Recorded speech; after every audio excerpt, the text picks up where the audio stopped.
दिल्ली में मैं जगह जगह घूम रहा हूँ। दिल्ली के लोगों ने दिल्ली के लोगों के लिए हमने बिजली फ्री कर दी, पानी फ्री कर दिया। 200 यूनिट तक बिजली फ्री है, 200 से 400 यूनिट तक बिजली हाफ रेट है, 20,000 लीटर पानी हर महीने फ्री है। लेकिन दुख की बात है कि दिल्ली में रहने वाले किराएदारों को फ्री बिजली और फ्री पानी का बेनिफिट नहीं मिलता।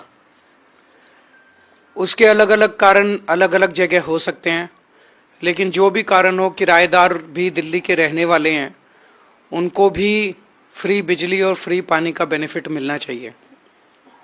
मैं जहां भी जाता हूं तो किराएदार मेरे को घेर लेते हैं, कहते हैं जी आपके अच्छे स्कूल हैं, उसका बेनिफिट हमें मिल रहा है, मोहल्ला क्लिनिक का मिल रहा है, अस्पतालों का मिल रहा है, फ्री बस सेवा का मिल रहा है, फ्री तीर्थ यात्रा का मिल रहा है, लेकिन आपके फ्री बिजली और पानी का बेनिफिट हमें नहीं मिल रहा। तो मैं आज ये ऐलान करना चाहता हूं कि चुनाव के बाद, हमारी सरकार बनने के बाद, हम ऐसी योजना लेके आएंगे और ऐसा वो बनाएंगे, सिस्टम बनाएंगे जिससे किराएदारों को भी फ्री बिजली और फ्री पानी का बेनिफिट मिलना चालू हो। तो मैं सभी किराएदारों को बधाई देना चाहता हूं। ये बहुत बड़ा कदम होगा। दिल्ली में अधिकतर पूर्वांचल के किराएदार आते हैं, पूर्वांचल से लोग आते हैं जो किराए पे रहते हैं और बहुत गरीब होते हैं। मैंने देखा है एक एक बिल्डिंग में 100-100 लोग भी रह रहे हैं, और इतने गरीबी की हालत में और इतने उसमें जब उनको सब्सिडी का और सरकार के बेनिफिट का नहीं मिलता तो उनको बड़ी तकलीफ होती है, फाइनेंशियली उनको बड़ी दिक्कत होती है। तो उन सब लोगों को अब फ्री बिजली पानी का बेनिफिट मिलना चालू होगा। दूसरा मुद्दा आज है कि आम आदमी पार्टी पर एक फिल्म बनी है। इस फिल्म को आज हमने पत्रकारों को देखनी थी, उनके लिए एक स्पेशल स्क्रीनिंग रखी गई थी इस फिल्म की। आज सुबह ही पुलिस ने वहां पहुंच के उसकी स्क्रीनिंग रुकवा दी और कहा कि ये स्क्रीनिंग नहीं की जा सकती।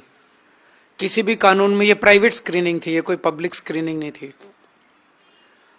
किसी भी कानून के तहत ये अलाउड नहीं है कि पुलिस इस तरह से कोई फिल्म की स्क्रीन, ये कोई इलेक्शन का कैंपेन नहीं था, वहां कोई इलेक्शन का झंडा नहीं था, वहां कोई इलेक्शन की स्पीच नहीं थी, वहां कोई इलेक्शन के किसी पार्टी के लिए वोट नहीं था, इलेक्शन का प्रचार नहीं था, किसी पार्टी के लिए वोट नहीं मांगा जा रहा था, किसी पार्टी के खिलाफ नहीं बोला जा रहा था।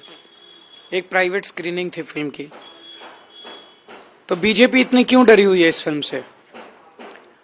मैंने तो फिल्म नहीं देखी, लेकिन मुझे बताया गया है कि इस फिल्म के अंदर आम आदमी पार्टी के नेताओं को जो जेल भेजा गया पिछले 2 साल में, उन्हें जेल भेजने के पीछे की कहानी है, और कई सारे रहस्यों से और षड्यंत्रों से ये फिल्म पर्दा उठाती है। और ये बीजेपी के गैर कानूनी और गैर संवैधानिक तरीके से, जिस तरह से बीजेपी ने आम आदमी पार्टी के नेताओं को जेल भेजा था, उस पर से वो पर्दा उठाती है, और इसीलिए बीजेपी इतनी ज्यादा डरी हुई है।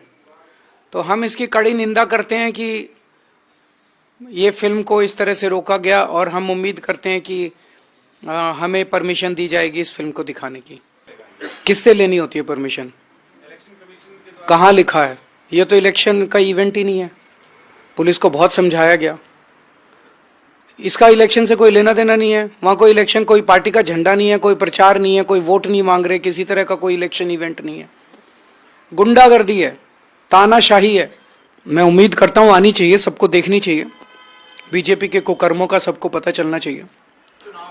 मैं ये जानना चाहता हूं, मोदी जी पे एक फिल्म बनी थी, विवेक अग्निहोत्री ने पिछली बार बनाई थी, उसकी जितने सिनेमा हॉल्स में देश में स्क्रीनिंग हुई थी, उसमें क्या इलेक्शन कमीशन से परमिशन ली गई थी? क्या उनकी हर हॉल में स्क्रीनिंग के पहले इलेक्शन कमीशन से परमिशन ली गई थी? मुझे आइडिया नहीं है। आज तो एक प्राइवेट स्क्रीनिंग थी जिसमें आप सब पत्रकारों को इनवाइट किया गया था। मैं समझता हूं कि सारा ठीक है, वो बीजेपी तो पूरी कोशिश कर रही है।